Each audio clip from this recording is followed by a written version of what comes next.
ರಾಜ್ಯದಲ್ಲಿ ಕೆಲವೊಂದಷ್ಟು ಪ್ರದೇಶಗಳಲ್ಲಿ ಬಿಸಿಲು ಆವರಿಸಿಕೊಂಡಿದ್ರೆ ಆದ್ರೆ ಹಲವೆಡೆ ಆಲಿಕಲ್ಲು ಸಹಿತ ಅಕಾಲಿಕ ಮಳೆ ಆಗ್ತಾ ಇದೆ. ಚಾಮರಾಜನಗರ ಆಗಿರಬಹುದು, ಹಾಸನ, ಬೆಳಗಾವಿಯಲ್ಲಿ ಆಲಿಕಲ್ಲು ಮಳೆ ಆಗ್ತಾ ಇರುವಂತದ್ದು. ಇದರಿಂದ ಅಲ್ಲಿರುವಂತಹ ಜನರಿಗೆ ಈಗ ಆಲ್ರೆಡಿ ಹವಾಮಾನ ಇಲಾಖೆ ಕೂಡ ಮುನ್ಸೂಚನೆಯನ್ನ ಕೂಡ ಕೊಟ್ಟಿದೆ. ರಾಜ್ಯದ ಹಲವೆಡೆ ಆಲಿಕಲ್ಲು ಸಹಿತ ಅಕಾಲಿಕ ಮಳೆ. ಚಾಮರಾಜನಗರ, ಹಾಸನ, ಬೆಳಗಾವಿಯಲ್ಲಿ ಆಲಿಕಲ್ಲು ಮಳೆ ಆಗ್ತಾ ಇದೆ. ರಾಜ್ಯದಲ್ಲಿ ಇನ್ನು 2 ದಿನ ಮಳೆಯ ಮುನ್ಸೂಚನೆಯನ್ನ ಇದೀಗ ಹವಾಮಾನ ಇಲಾಖೆ ಕೊಟ್ಟಿದೆ. 15ಕ್ಕೂ ಹೆಚ್ಚು ಜಿಲ್ಲೆಗಳಲ್ಲಿ ಭಾರೀ ಮಳೆಯಾಗುವಂತಹ ಎಚ್ಚರಿಕೆಯನ್ನ ಹವಾಮಾನ ಇಲಾಖೆ ಕೊಟ್ಟಿರುವಂತದ್ದು. ಹವಾಮಾನ ಇಲಾಖೆಯಿಂದ ಭಾರೀ ಮಳೆಯ ಎಚ್ಚರಿಕೆಯನ್ನ ಕೊಡಲಾಗಿದೆ. ರಣಭೀಕರವಾದಂತಹ ಗಾಳಿ ಸಹಿತ ಮಳೆ ಆಗ್ತಾ ಇದೆ.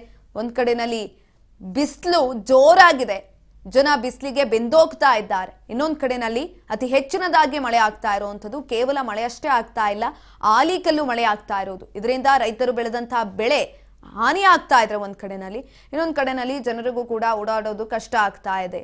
ಅಷ್ಟರ ಮಟ್ಟಿಗೆ ಮಳೆ ಆಗ್ತಾ ಇರುವಂತದ್ದು. ಮಳೆಯಿಂದಾಗಿ ಅವಾಂತರಗಳು ಕೂಡ ಸೃಷ್ಟಿಯಾಗ್ತಾ ಇದೆ, ಜೋರಾಗ್ತಾ ಇದೆ ಮಳೆ. ಗಾಳಿ ಸಹಿತ ಮಳೆ ಆಗ್ತಾ ಇರೋದ್ರಿಂದ ಬೃಹತಾಕಾರದ ಮರಗಳು ನೆಲಕ್ಕುರುಳಿತಾ ಇದ್ದಾವೆ. ಇನ್ನೊಂದು ಕಡೆನಲ್ಲಿ ಆಲಿಕಲ್ಲು ಮಳೆ ಆಗ್ತಾ ಇರೋದ್ರಿಂದ ಶೀತ, ಕೆಮ್ಮು ಎಲ್ಲವೂ ಕೂಡ ಜಾಸ್ತಿ ಆಗ್ತಾ ಇದೆ. ಜನರ ಆರೋಗ್ಯಕ್ಕೂ ಕೂಡ ಪರಿಣಾಮವನ್ನು ಬೀಳ್ತಾ ಇರುವಂಥದ್ದು. ಇನ್ನೂ 2 ದಿನಗಳ ಕಾಲ ಇದೇ ರೀತಿಯಾದಂತಹ ಮಳೆ ಮುಂದುವರಿಯುತ್ತೆ ಅಂತ ಹವಾಮಾನ ಇಲಾಖೆ ಇದೀಗ ಮುನ್ಸೂಚನೆಯನ್ನ ಕೂಡ ಕೊಟ್ಟಿದೆ.